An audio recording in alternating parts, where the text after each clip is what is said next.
Young Americans didn't get lazy. Life got expensive. Young Americans aren't asking for luxury. They just want a life that makes sense. And somehow, that has become the hardest thing to get. Because here's the truth nobody likes to admit out loud. Young Americans today are earning more on paper than any generation before them. The salaries look bigger, the job titles sound better, the resumes look stronger. But when you compare what that money can actually buy, they are poorer than their parents. A lot poorer. Millennials and Gen Z grew up being told a familiar promise. Work hard, go to school, get a decent job, and life will follow a predictable path. A home, a family, some stability, a future. But the path that worked for their parents, it doesn't exist anymore. Because the cost of everything that matters, the things that define an adult life, has risen faster than wages ever could. Housing? Forget it. For their parents, buying a home took 2 or 3 years of income. For young Americans today, it takes 8, 10, sometimes more. Not because they're doing anything wrong, but because the starting line moved. Groceries? More expensive. Healthcare? More expensive. Insurance? More expensive. And these aren't extra costs. These are survival costs. The price of simply existing. The average young American today isn't eating out more. They're not wasting money on luxuries. Most of them are budgeting harder than their parents ever had to. And yet, they're still living paycheck to paycheck. Nearly 60% of millennials, nearly 70% of Gen Z workers, 2 generations who work harder, hustle more, take on more debt, and somehow feel like they're running in place. So they ask the question millions are silently thinking, why does everything feel harder? And the answer is simple. They didn't get lazy. The world around them just got more expensive, faster than they could possibly keep up. But that's only the beginning. Because once you dig deeper into the numbers, into the systems, into the reality young Americans inherited, you discover the real story. Not a story about bad decisions, not a story about irresponsibility, but a story about a generation trying to build a life on ground that keeps moving beneath their feet. The system Gen Z inherited is more expensive than the one their parents had. If part 1 was about the shock, then part 2 is about the traps. The structural traps young Americans never chose, but were born straight into. Because when you look closely, Gen Z didn't step into adulthood. They stepped into a maze. And every turn of that maze has a price. Let's break down the biggest traps one by one. The housing trap. For their parents, buying a home wasn't easy, but it was possible. A starter home cost 2 or 3 years of income. A mortgage was 3%. A single salary could often cover it. Today, 8 to 10 years of income just for the same house. Mortgage rates doubled, prices doubled, competition exploded. And here's the plot twist almost no one talks about. It's not just families buying homes anymore. It's investors, it's corporations, it's private equity firms buying entire neighborhoods before young Americans even get a chance to put in an offer. Homes used to be shelter. Now they're assets. And young Americans are competing against billion-dollar portfolios. Rent didn't stay behind either. As more people got pushed out of buying, rent prices skyrocketed too. For the first time in modern history, a home stopped being a step in adulthood and became a dream. And dreams don't come with keys. The student loan trap. Their parents paid a few $1,000s for college and finished school with almost no debt. A part-time job could cover tuition. A summer job could pay for books. Gen Z didn't get that world. They walked into universities charging $20,000, $50,000, even $100,000 for a degree. And when they graduate, their entry-level salary is almost the same as it was 20 years ago. So before they even start adult life, before the first rent payment, before the first insurance bill, they're already underwater. They don't start at zero like their parents did. They start in the negative. The healthcare and insurance trap. America has the most expensive healthcare system on Earth. Not the best, the most expensive. And young Americans aren't just paying more for checkups and prescriptions, they're paying more for insurance itself. Health insurance, car insurance, home insurance. All of these costs take a bigger bite out of their paycheck than it took out of their parents. You can do everything right, eat healthy, drive safely, avoid risk, and still get hit with hundreds of dollars every month for the privilege of just being covered. In the US, staying alive is expensive, and staying protected is even more expensive. The wage trap. Here's where the numbers get brutal. Over the last decades, productivity went up 60%. Corporate profits went up 200%, but wages only 15%. Everyone earned more from American workers except the workers themselves. The system grew. Companies grew, exec bonuses grew, stock prices grew, but paychecks stayed almost the same. And that's how you create a generation that works harder than ever, but still feels like they're running in place. The inflation trap. And then the final hit landed. Groceries jumped 25 to 40%. Rent increased 30 to 60%. Insurance rose 20 to 50%. Nothing dramatic happened, no crisis, no explosion.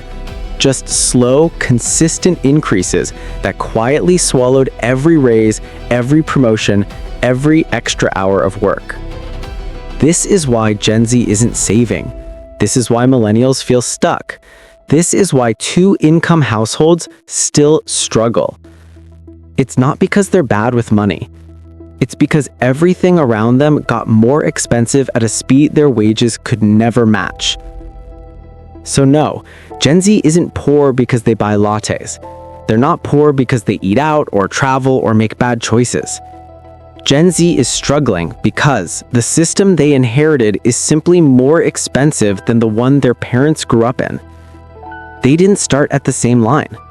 They didn't play the same game. And they never had the same odds.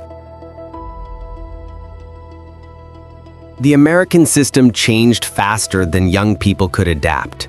If part 1 was about the shock, and part 2 was about the traps, then part 3 is about the mechanics, the part where the machine itself changed. Because young Americans didn't just inherit bad luck, they inherited a system that was redesigned over decades, and redesigned in a way that made life more expensive and made opportunity harder to reach. And the first shift, the one almost nobody sees, is consolidation. Corporate consolidation. Less competition equals higher prices equals poorer workers. Most people think America is full of choices, different brands, different companies, different options. But when you peel back the labels, you find the same story repeating over and over again. 4 companies control almost all the meat in America. 2 companies control most of the internet service. 3 companies control the airlines. A handful of corporations control banking, credit, shipping, seeds, prescription drugs, even baby formula. It looks like a free market, but it functions like a bottleneck. And bottlenecks don't lower prices. They raise them. They squeeze workers. They shrink options. They turn everyday life into a subscription you can't cancel. And when companies get this big, they stop competing with each other and start competing with you for your paycheck, your wages, your time, your survival. Less competition doesn't just mean higher prices. It means fewer places to work, fewer chances to move up, fewer opportunities to escape the grind. This wasn't an accident. It was a redesign. The cost of existing went up. Not the cost of luxury, not the cost of lifestyle, the cost of existing. Housing went up, food went up, insurance went up, transportation went up, utilities went up, childcare went up. Everything essential, everything required to keep a human being alive, rose faster than wages. Your parents spent maybe a quarter of their income on survival. Young Americans spend more than half. They're not trying to buy a nicer life. They're trying to buy the same life their parents had, and the price doubled. This is why saving feels impossible. This is why raising a family feels out of reach. This is why every small setback feels like a collapse. When the cost of existence rises faster than the paycheck, you don't fall behind because you make mistakes. You fall behind because math wins. The American dream became a business model. For their parents, the American dream was simple: work hard, buy a home, raise a family, retire someday. But somewhere along the way, the dream got repackaged, turned into a product. Homes stopped being shelter and became investment vehicles. Healthcare stopped being a service and became a profit center. College stopped being a path and became a $1.7 trillion industry. Everything young Americans need, someone else turns into a business. And businesses don't care about dreams. They care about returns. So the American dream didn't disappear. It just moved behind a paywall. The system rewards the top, not the young. And here's the part that stings. The top 1% is now wealthier than any generation in American history. Their assets exploded. Their investments multiplied. Their taxes decreased. Their opportunities expanded. Meanwhile, Gen Z is the most indebted, least home-owning, slowest wealth-growing generation in modern America. This isn't accidental, it's structural. Every part of the system, wages, housing, education, healthcare, insurance, corporate policy, tilts upward. Young Americans aren't failing, they're playing a game designed for someone else to win. And that's the truth many never hear. You're not falling behind because you're irresponsible. You're falling behind because the ground moved under your feet while the people at the top got to stay exactly where they are. So, when young Americans say, "Why does it feel like the harder I work, the further I fall?" the answer is simple. The system changed faster than you could adapt, and you weren't supposed to adapt. You were supposed to absorb the cost. But there's still one more chapter, the chapter about what young Americans do next. Young Americans didn't lose the American dream. The American dream moved. If the first 3 parts explained what happened, then part 4 is about who it happened to and what that means for the future. Because here's the truth most people never say out loud. Young Americans didn't fail. They didn't get weaker. They didn't suddenly forget how to work hard. They inherited a country that shifted underneath them. And that shift changed everything. Gen Z isn't lazy. They're working more jobs than their parents ever did. Full-time jobs, part-time jobs, side hustles, weekend shifts, online gigs just to keep up. They're not uneducated. They're the most educated generation in American history, and the most indebted because of it. They're not irresponsible with money. Study after study shows they budget more carefully, save earlier, take fewer financial risks, and spend less on luxury than the generations before them. They followed the rules. They did everything the system asked for. But the rules changed. Quietly, gradually, and completely. The cost of entering adulthood doubled. The cost of staying healthy doubled. The cost of owning a home doubled, or tripled in some states. The cost of simply existing as a young person in America is now 2 to 4 times higher than it was for their parents. And yet, wages barely moved. This isn't about effort. This isn't about discipline.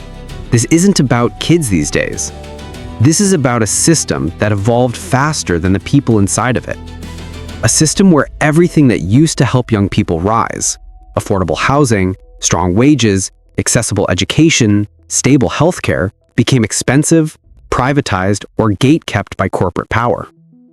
So when young Americans feel like they're falling behind, they're not imagining it, they're experiencing it. And the message they've been fed, work harder, save more, stop complaining, was never the real answer. Because the truth is simple. You're not broken. The system is. You're not behind. The rules changed. Young Americans aren't getting poorer. America is getting harder. And here's the part that matters most. The part this entire story has been building toward. If America wants a future, it can't keep punishing the generation meant to build it. Because every society reaches a moment where it has to choose: invest in the next generation or collapse under the weight of its own short-sightedness. And right now, young Americans aren't asking for a gift or a shortcut or an excuse. They're asking for something much simpler: a fair starting line, a chance to breathe, a country that believes in them as much as it claims to. The American dream didn't vanish. It drifted out of reach. But if America decides to bring it back, to make life livable, to make opportunity real, to make the future possible, it will be because young Americans demanded it and refused to give up on the dream that gave this country its name.